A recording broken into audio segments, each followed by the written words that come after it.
Okay, so in the recent dev talk that happened in the official Osu Discord server, Pepe announced that soon enough we are going to be able to test a new feature that is going to change the game forever. Probably one of the biggest features that this game is ever going to get. On top of some other community news like Ninerik being able to reach rank 2 and other stuff in today's episode of Osu News. My name is Stu, sit back, relax, enjoy your popcorn, and be sure to hit that subscribe button if you want to stay updated with the latest news that happens in the Osu community. So Pepe, the creator of Osu, was recently in a VC in their official Discord server where people can directly ask the developer of the game some questions related to updates and anything in the future about this game. And we got confirmation from Shiki Sora that Pepe himself said that we might be able to get matchmaking as soon as 2 weeks in time. Essentially, the public testing for this mode might be available in 2 weeks time. This is also followed up by the fact that on the GitHub page for Osu, you can see some pull requests and stuff like that with the terms add matchmaking room type and add matchmaking overall. But how will this implementation work? How will this new matchmaking mode actually work in the game? For that, we have an entire rundown of the entire matchmaking process on a GitHub page in Osu, and I'm going to read it for you to get a basic concept of how everything will work. Okay, so before I explain how matchmaking works, I do want to emphasize on the fact that these are all just concepts. Nothing here is finalized, and with feedback from the community, things are bound to change. And I also want to mention that if matchmaking is available in 2 weeks, then it will be available on Osu Laser, the Tachyon version of it. Okay, so the matchmaking will be highly inspired by Mario Kart 8 DX and Mario Kart World. The goals for this game mode are: players of all levels should be able to participate and enjoy the system, focused on a casual experience centered around player interactions, and it should feel progressive and rewarding even if not necessarily tracking actual skill. This system is also not trying to replace PP, not trying to replace global ranking, and not trying to replace tournaments. Initially, the only available configuration will be free for all, aka 1 versus X matchmaking, may eventually support ad hoc teams, N versus N matchmaking, and may eventually support duels, challenges, aka PvP. Initially, the only available mode will be unranked, will be loosely grouped based on PP to maintain fairness, and eventually in the future we'll have a competitive mode with a stricter rule set and rankings, aka ELO, MMR, etc. Which is in fact, this will essentially be a ranked system in Osu. 8+ players in room, minimum 8 rounds per room depending on expected duration of match, 50+ available beat maps curated by an internal team to a reasonable difficulty spread. No mods of any kind, no free difficulty, no free rule set, matchmaking will be per rule set, and no picks, no bans. A button will be placed in the main menu to allow the player to enlist in the matchmaking queue. It could be moved to a global layer,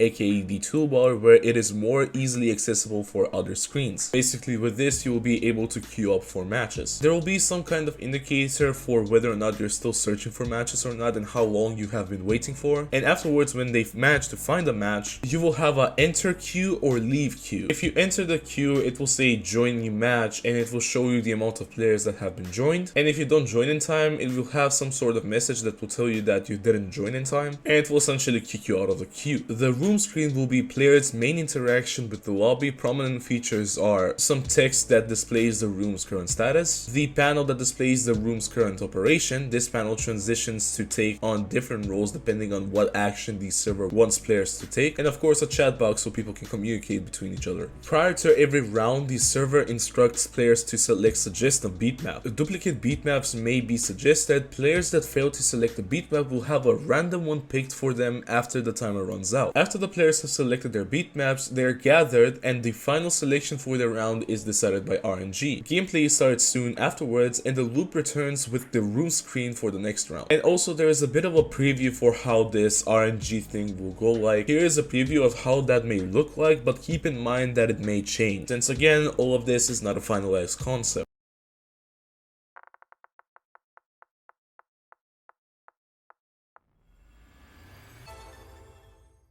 So yeah, that is pretty much everything we know so far about this matchmaking system. What are your personal opinions on it? Are you excited? Are you not? Do you think that some things should be changed? Do you think it's a step in the right direction? Let me know your opinions down in the comment section below.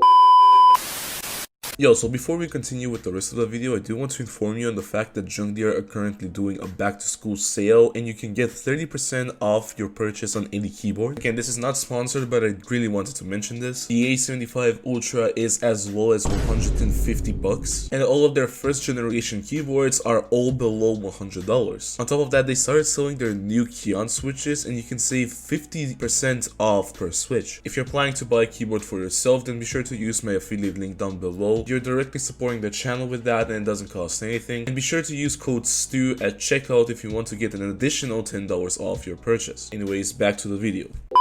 The next topic that I want to talk about in this video is the fact that the Ninerik is once again popping off, and some of the scores that he managed to set are absolutely ridiculous. The first score that he managed to get is a ridiculous 3-miss run with DT on prismatics. He managed to get a 96.65% accuracy run, and the play is worth 1426 PP, and it would have been a 1.6k closer to 1.7k if he FC. Afterwards, we have a score on NNRT that he managed to get with Hidden Nightcore, managing to get 5 misses on the map, and the play is worth 1318 PP. Valley of the Damned is next, the cycle difficulty that recently got ranked. This is a Hidden Nightcore run with 97.87% accuracy, only 2 misses on the run, which rewarded him with 1716 PP, and this would have been a 1.9k if he FC. He also managed to get a 1.6k PP play on the Frozen Land, which he managed to get a 1 miss run with a staggering 99.20% accuracy. If it wasn't for that miss, this would have been a 1.8k PP play. And the most ridiculous play that he considers as one of his best plays that he has ever set in this game is a Hidden DT FC on a Voice in the Dark, the Redemption difficulty, that he managed to get 97.94% accuracy, and the play is worth 1657 PP. The reason why he considers this as one of his best scores that he has ever set is because of the fact that this is 4 minutes straight of 278 BPM stamina